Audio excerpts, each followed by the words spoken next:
Barabara kabisa, ni saa 12 magharibi majira ya Afrika Mashariki. Matumaini yangu ni kwamba buheri wa afya popote pale ambapo unatazama Jukwaa La KTN Jumatatu hii ya tarehe 4 mwezi wa Machi mwaka 2024. Karibu sana, tuandamane kwa takriban saa nzima hivi nikikufahamisha na vile vile tukijadiliana kuhusiana na masuala ya mazingira, na vile vile tutakuwa tukiangazia uhifadhi wa wanyamapori. Hapo tarehe 3 jana ilikuwa ni siku ambayo inaadhimishwa siku ya wanyamapori ama uhifadhi wa wanyamapori duniani. Kumekuwa na mikakati kadha wa kadha ambayo imekuwa ikifanywa katika uhifadhi wa wanyamapori. Kwa wakati mmoja wanyamapori walikuwa katika hatari hata ya kuangamia, lakini kutokana na mikakati iliyowekwa na mashirika mbalimbali ya kijamii, ya kiraia, mashirika vile vile ya serikali, hifadhi za wanyamapori zimeanza kulindwa na zinalindwa, na ili kuhakikisha kwamba turathi ya kitaifa haiwezi kupotea, ile fauna ambayo ni moja ya turathi kuu ya taifa hili la Kenya. Karibu sana. Mimi naitwa Suleiman Yeri na studioni ninaye John Pameri ambaye ni Senior Warden kutoka Lewa Wildlife Conservancy katika kaunti ya Meru, maeneo ya Timau kule, ili kuweza kufahamu hifadhi ya wanyamapori iko vipi katika eneo lile. Tumeona kukiwa na hata mbio zile za marathoni zikifanyika kule, ikiwa ni moja ya uhamasisho wa umuhimu wa kuweza kuhifadhi wanyamapori. Karibu sana studioni. Asante sana. Tukianza kumzungumzia John Pameri, ni nani katika shirika la Lewa Conservancy? John Pameri, kwa majina ni John Pameri, in charge ya security for Lewa Wildlife Conservancy. Mimi ni mkaaji wa community wale wako around Lewa. Nimesaliwa mahali inaitwa Doldol, na niliweza kutembea kwa mwaka wa 1992 uko upande ya Lewa kutafuta ajira, na wakati nilifika huko haikukuwa na kazi. Kulikuwa na sanctuary kidogo upande ya west ya Lewa, na niliweza kujivolunteer kufanya kama voluntary kwa hiyo eneo ya wanyama pori ndani ya Lewa, na niliweza kufanya kwa muda ya mwezi 3. Baadaye upande wa Lewa ilianza kupanuka kwa sababu ilikuwa ni 10,000 acres, iliweza kupanuka to 62,000 acres. Umetugusia kidogo tu siri fulani ambayo wengi labda hawakuipata vizuri. Umesema ulitembea kwa nini? Ukiwa na umri gani na ulikuwa unaelekea wapi labda? Kutembea kwangu kutoka nyumbani hadi mahali inaitwa Lewa, lengo langu kubwa ilikuwa ya kwenda kutafuta karo za shule.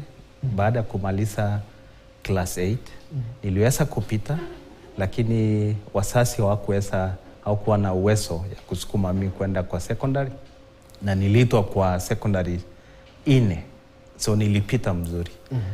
So niliweza kutembea kwenda kwa Lewa kutafuta pesa, maybe ya mtu ya kunisaidia nisonge mbele ama nitafute ajira. Ni hiyo vitu mbili tu. Hiyo ndio sababu ya kutembea mpaka Lewa. Pameri, wewe ni Masai kama sijakosea, ama Msamburu, manake hiyo jamii ndio imejaa katika eneo hilo la Lewa. Yeah. Kipi ambacho unadhani kimebadilisha jamii ya Masai sasa hivi kutoka kwenye mmoja ya wale ambao walikuwa kupata hadhi ya jamii ya Masai ni kumdunga mkuki simba, na sasa hivi umekuwa mhifadhi wa mazingira kama mwanajamii wa Maa? I think kitu la kwanza kujaribu tu kueleza vile Wamasai wameishi na wanyama tangu. So wanyama hajakuwa shida kwa sisi. Tumeishi na hawa. Hata kama unasikia mambo ya simba kudungwa, ile wakati hizo ni hile tu kujisikia wewe ni morani, unataka kujionyesha uko na nguvu, lakini haikukuwa kitu ya kusema tunaua wanyama kwa sababu ya pesa. So hile tu ni kujitambulisha kwa community. Ndiyo, nafahamu ilikuwa ni fahari yani, ama ni ushujaa. Yes. Kwa jamii ya Maa kama morani angeua simba. Yeah. Kipi saizi kimebadilika? Manake sasa hivi ukiangalia katika hifadhi hata ya Lewa, wale wenye ni walinzi wengi pale ni wa jamii ya kutoka jamii za eneo lile ambao moja wapo ni Maa. Ile kitu imetufanya kwa sababu wanyama, tuko na wanyama wa nyumbani. na tuko na wanyama wa pori.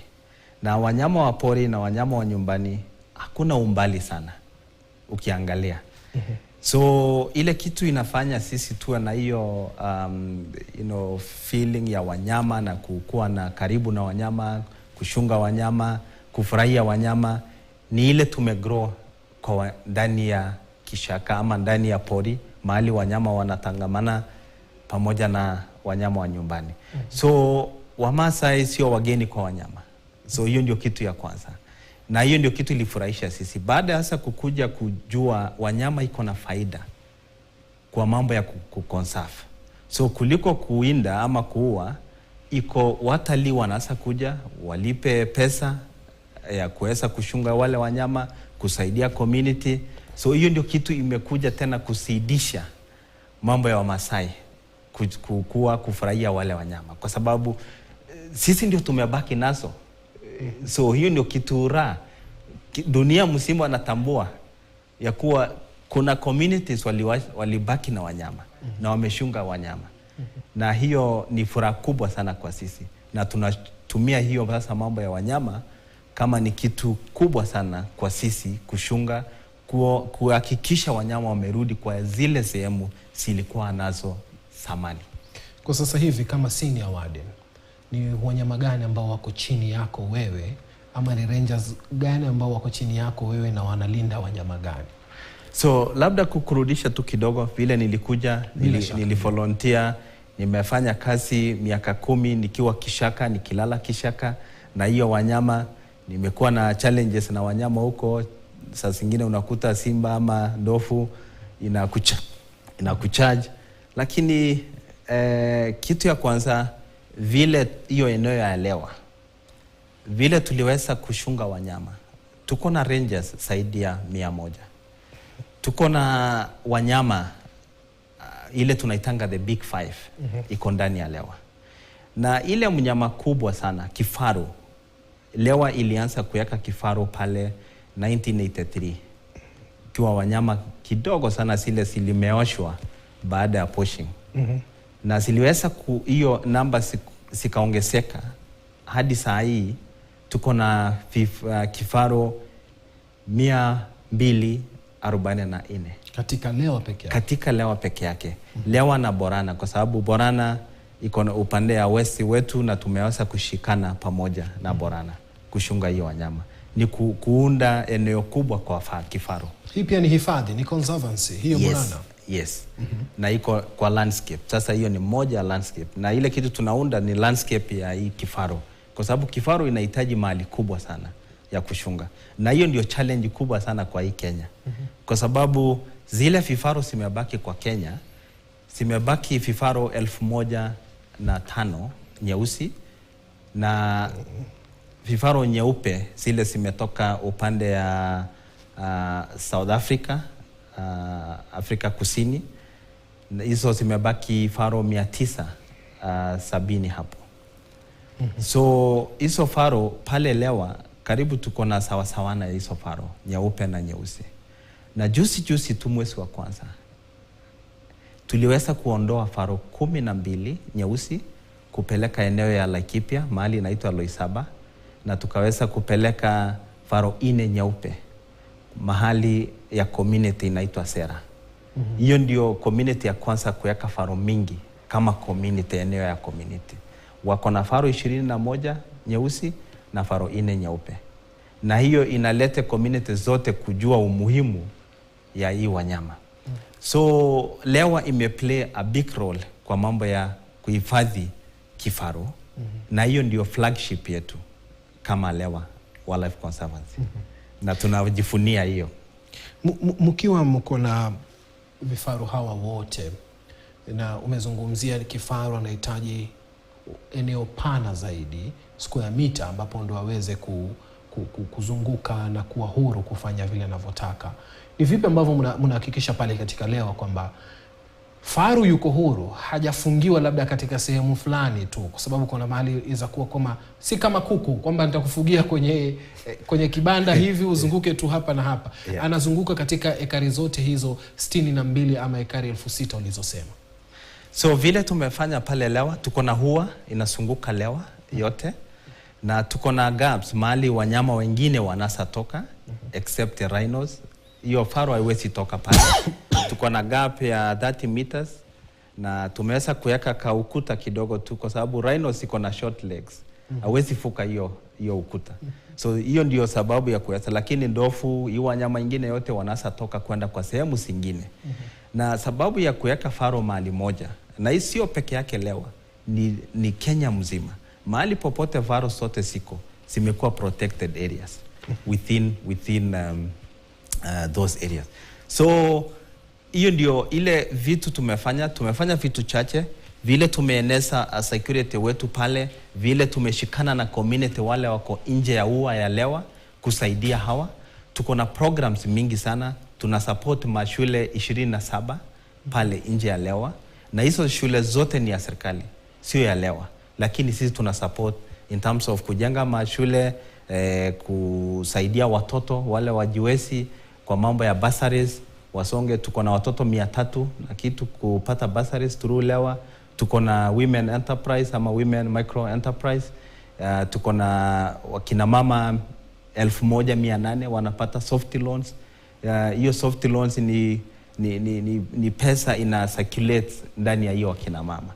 Na hiyo ni kuinua uchumi ya community pale. Alafu tuko na water project, karibu more than 20 water project. Tumepipe water, clean water kwa hiyo eneo zote zinazunguka Lewa. So hiyo ndio kitu kubwa sana inashunga Lewa. Hiyo ndio tunasema the first defense line. Kwa nini unahisi huo ndo ulinzi wa kwanza katika kulinda Lewa? Jamii ni kuinufaisha jamii, unadhani kwa nini ndio ulinzi wa kwanza? Kwa sababu ukiangalia saa zingine kitu tunaita human wildlife conflict inaongezeka. Poaching imeenda chini, lakini human wildlife conflict imeongezeka. Na hizi vitu kama ndovu zinafunja ua, zinaenda kwa community, naenda kwa hii jamii pale nje. Alafu unaamuka asubuhi unakuta shamba yako imefamiwa na ndovu, kila kitu imeisha, na hakuna faida ingine unapata pale. So unakuta Lewa tunahakikisha hizo community wako around hapo wamefaidika na mambo ya wanyama, wamefaidika na mambo ya kuajiri watu. Wale watu tumeajiri hapo, tuko na watu 300 na wale wako permanent staff, na 80% ni wale staff wametoka kwa community wale around hapo Lewa. So tunaamini kabisa bila community hiyo wanyama itashungwa, kwa sababu hata ukiweka askari uweke system yote ndani na community pale nje wafurahi, unajua hata poaching inatokea kwa community. So community they are willing kupea sisi information kama wakisikia kitu yoyote pale nje. Iko watu wanaulisia kifaru, iko watu wanaulisia ndovu. So hiyo ndio sababu ya sisi kujaribu kuhakikisha tunatumia wanyama kufaidisha wale communities wako around hiyo Lewa. Na hiyo ni kitu tunajifunia kama Lewa, kwa sababu imeenea hiyo sehemu ya Northern Kenya. Tuko na kitu tunaita Northern Inland Trust. Na Northern Inland Trust, NRT, ilianzishwa ndani ya Lewa. Hiyo akili ilianza hapo na ikiweza kuenea upande ya Northern Kenya. So saa hii wako na conservancy 43. Hiyo eneo yote kutoka coast Northern Kenya mpaka border ya Uganda. Hata wamefuka sasa Uganda wameinvite hawa waende waweke conservancies huko. So ni kitu imefaidisha community. Hiyo eneo yote rangers wale wamekuwa employed more than 1000 saa hii. Yeah. Lakini turudi katika uhifadhi na uhifadhi hususan mgogoro kwanza. Mgogoro wa wizi sio wizi wa mifugo, kumradhi. Mgogoro wa binadamu na wanyama pori. Huu ni mgogoro ambao umeonekana upo kwa mara. Vipi tunaweza kupunguza? Manake ni mgogoro haukai kusita leo. Ni kipi ambacho labda unadhani kinafanya ndovu kutoka Lewa aingie kwenye mashamba ya wenyewe ya ngano timao? Ile kitu sasa zingine ni ngumu sana kusema kuzuia kabisa. Mambo ya ndovu isiende kukula mimea za watu, kwa sababu hii wanyama wanaishi pamoja na watu. Na hiyo ndio kitu tunajaribu kuhakikisha hii wanyama wamefaidisha community. Kwa sababu the time hii community wamefaidika na hiyo wanyama, hata watafurahia na hiyo wanyama, watashunga hiyo wanyama. Hata mnyama akifunja, kwenda mahali popote, utakuta wanaitana, tunarudisha. Pale Lewa tumeweza kuwa na team wako dedicated kwa human wala conflict.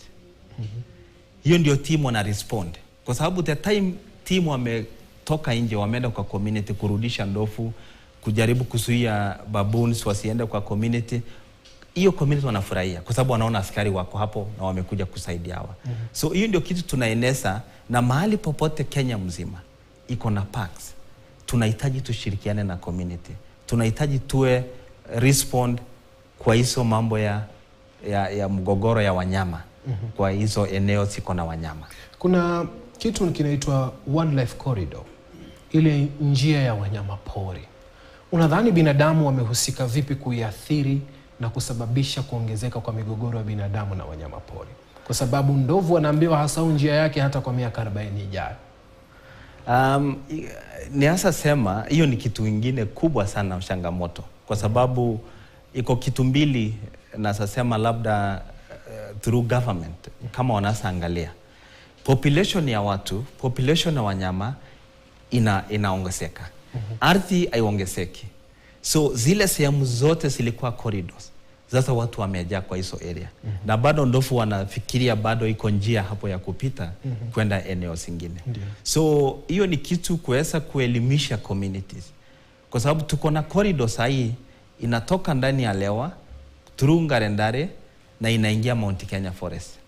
Na wale big wheat farmers wako hapo na community waliweza kuungana pamoja na kuweka hiyo corridor. So ndovu sahi inapanda bila shida. Hakuna kupita shamba ya community, hakuna kuharibu mimea wakipanda huko juu. So unakuta wanaenda taratibu mpaka Mount Kenya na wanarudi kwa usalama. So hiyo ndio kitu tunajaribu kueneza hata sehemu zingine. Wakuje wasome vile tumeweka hiyo eneo ya corridor. Tuone hizo sehemu zingine zote kwa Kenya, mahali tunasa link mahali wanyama siko. Kama hizo corridor sinasa. Kwa sababu mahali zingine ndio ni ngumu, lakini iko sehemu bado tunaweza kufanya kwa sasa kabla mambo iwe mbaya. Na watasoma nini? Umesema waje wasome. Waje wasome nini haswa katika hiyo njia ya wanyamapori kupita? Wakuja waone vile tumeunda hiyo eneo ya wanyama kupita. Wakuje wasome mambo ya teknolojia. Tumeweza kuwa na teknolojia sasa pale ndani ya Lewa. Tunaweza kukola hizo ndovu, tunaweza ona vile wanatembea, mahali wanatumia. Iko njia mingi sasa ya kujua hii wanyama, kwa sababu teknolojia imekuja kusaidia, na teknolojia ni tool ya kuweza kusaidia eneo za wanyama. Na pale Lewa tuko na kitu tunaita Earth Ranger, tuko na kitu tunaita LoRa. Earth Ranger ni platform ile inaweza kubeba hizo sensors zote, unaweza kuona, visualize kwa screen. Unaweza ona digital radios, askari wako vile wanatembea kwa park zote. Unaweza ona ile wanyama wameweka kola wakitembea mahali popote wanaenda. Faro tunaweza kuweka kifaro kwa pembe transmitter. Unaweza weka ear tags. Unaweza jua hiyo mnyama vile anatembea. Na hiyo ndio kitu nasaidia sisi sasa kujua vile tunaweza manage a protected area. Through hiyo technology. Na technology najua watu wengi wamekuja kusoma pale kwetu. Tuko na watu yetu kama KWS, tunashirikiana na hawa, tunafanya pamoja na hawa, na wameweza kuja kuona ile kitu tunafanya pale, na imeweza kufutia watu wengi sana kwa dunia mzima, ya kuwa hiyo ndio kitu inaonyeshana kusonga mbele. Hiyo technology ni tool ya kuweza kumanage protected areas. Tuzungumzie Earth Ranger, maana yake umeitaja. Earth Ranger ni mfumo ulioanzishwa wapi na lengo lake lilikuwa ni nini haswa? Earth Ranger hiyo ni kitu sisi wenyewe ndio tumeweza kujiundia pale Lewa. But kulikuwa na teknolojia zingine zinatumika kwa mahali zingine. Hasa kwa upande wa security. Lakini teknolojia haijawahi kutumika sana kwa upande wa wanyama ama pande ya protected areas. Na Lewa tumeweza kuangalia kwa undani ya kuwa hii teknolojia ni teknolojia aina gani na inaweza kusaidia sisi kwa njia gani. Iko zingine zinaweza kusaidia kwa maji. Wakati unaangalia screen yako unaweza jua maji, level za maji kwa mto, kwa tangi, kwa kila mahali. Unaweza angalia ua yako, fence yako, kwa sababu iko na electric. So unaweza weka kwa fence na ikuonyeshe voltage ya fence kama iko chini ama iko juu. Wanyama wanasafunja usiku na unasajua usiku hiyo saa tu through hiyo teknolojia. Iko magari, zile magari tunatumia pale ndani. Siko na tracking system. Siko na hizo sensors. Rangers wanabeba sensors. Kama kile kinachoendelea sasa hivi pale kwenye runinga. Ni moja ya kifaru akitobolewa. Kifaru akitobolewa ile pembe yake, huwa lengo lenu ni kuweka nini ndani yake? Lengo ya pembe ni kuweza kutumia hiyo kama monitoring ya mnyama akiwa pale ndani, na bado kama hiyo faru inaweza kuposhiwa. Hiyo technology inaweza kutusaidia kupata hiyo pembe kabla haijaenda kwa market ama mahali inasonga kwenda. So tunaweza kupata kuintervene kabla haijaenda mahali inaenda. So hiyo technology ni kitu ya maana sana. Na tunafurahia kwa sababu watu wengi wanakuja kusoma na wanaona umuhimu ya kukua nayo. Utajuaje kifaru yuko kwenye hatari? Kupitia mitandao hii umeniambia LoRa na Earth Ranger. Utajuaje kwamba faru namba 16 yupo kwenye hatari na yuko eneo gani? So some technologies kama ya LoRa, kwa sababu LoRa ni umeweka internet ama umeweka eneo hiyo ya lewa net yote ile ya kuwa all the sensors, zile sensors zote ziko hapo. Zinapitia hizo eneo tunaita gateways. Na inarudisha hiyo information kwa control room. Ile unaona iko screens. Na kwa sababu ya technology vile inaendelea kukua, kuonekana na kuundwa kwa ile njia, inaweza kutupea information zaidi kama kuliko awali. Na iko zile vitu zinawekwa kwa faru na inaweza kukuambia saa ile hiyo faru inalala, saa ile hiyo faru inatembea, saa ile hiyo faru inakimbia, kwa sababu iko kitu labda ime trigger hiyo mnyama ikimbia. So technology inaendelea kuwa mzuri zaidi, kwa sababu inaweza kukupea information mingi sana compared na zamani. So hiyo kifaru vile unaona inatusaidia sana kujua vile hiyo mnyama inaenda, imelala, imekaa mahali moja, haisongi. So kama haisongi, askari wanaweza enda hapo kwa haraka kuangalia. Maybe ako na shida, amepigana na ingine na amekuwa na shida. So technology ni kama ndovu. Hizo kola za ndovu zimewekwa. Kingine sina. Mnaziwekaje hizo kola za ndovu? Manake ndovu ni mnyama mmoja mkubwa sana na pia mwenye wengine wanasema na hasira. Ni anapenda kujigard kabla hata ufike. Yeye atakuwa ashajitengezea mandhari yake ya kujilinda. Mnawafikiaje na kuwekea hizo shingoni, alama za shingo, ama kuwekea zile kola kujua huyu ndovu anazunguka? Kuwekea collars, hii mambo yote inafanyika under KWS. Tuko na vet ya Kenya Wildlife Service. Ako pale base ndani ya lewa. Na wakati tunaona iko ndovu fulani inahitaji kuwekwa kola, kwa sababu tunataka kumonitor hiyo ndovu. Vile inafanyika, inatambulika hiyo mnyama inataka kuwekwa kola. Kama ni ndume, kama ni kike, inaenda inadungwa. Iko dawa ya kudunga. Unadunga dawa, inachukua katika dakika 5 mpaka 7. Hiyo mnyama inalala. Ni kama ile dawa inatumika kwa hospitali kulalisha mtu. So hiyo ndovu inalala, hiyo kola munaweka, daktari anaangalia mambo ya kupumua ya hiyo ndovu, vile mambo inaendelea kwa mwili yake. Iko vitu mingi sana inaendelea hapo wakati hiyo kazi inaendelea. Kwa sababu temperatures, inaangalia temperatures, inaangalia vitu mingi. So unaweka kola, unafit, alafu unadunga dawa nyingine ya kuamsha ile mnyama iamuke. Alafu hiyo mnyama inaamuka na inasonga, na hiyo kola haiwezi sumbua. Na aggression yake, hasira yake baada ya kuhisi kwamba mmemlalisha bila yeye kutaka. Inakuwaje? Mnaondoka, mkishamdunga mnajua atachukua dakika 15, dakika fulani, nyinyi mshaondoka pale alipokuwa. So kitu ya kwanza wakati ya kudunga, inafaa gari maybe moja na daktari, ama saa zingine ikiwa ngumu inatumika helicopter kwenda kudunga. Alafu baada ya kudunga, na kuwekwa dawa, iko nafasi ya kuweza kuondokea hiyo mnyama na kukua kwa umbali kiasi na kuangalia vile ataamuka. Kwa sababu mpaka uangalie mpaka hakikisha ameamuka na ameweza kutembea sawa. So ndio iko aggressive, lakini akiamuka najua ile dawa bado iko kwa mwili. Inakaa kama kwa mlevi kiasi. Kwa sababu hiyo ni kama dawa inaelewesha. So haiwezi kuwa aggressive kama ile wakati anaenda kudatiwa.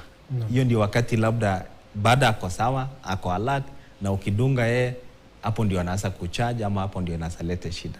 Lakini hatujawahi, kwa sababu wale watu wanafanya hii kazi ni watu wale wataalamu na wale wanaelewa vile ile kitu yote wanafanya. Asante sana. Ni John Pameri ambaye ni senior warden kutoka shirika la Leo Wildlife Conservancy katika maeneo ya Timao kule katika kaunti ya Meru. Nataka tupate pumziko fupi, tukirudi tutakuja kujua changamoto ambazo wanapitia wao. Manake wengine wanasema hawa rangers hawalali usiku kucha, wanakuwa macho kuhakikisha kwamba wanamlinda yule faru. Lakini pia mapato wengine wanasema ni duni. Je, ni kweli ama ni story tu wenyewe wanasema za mtaani?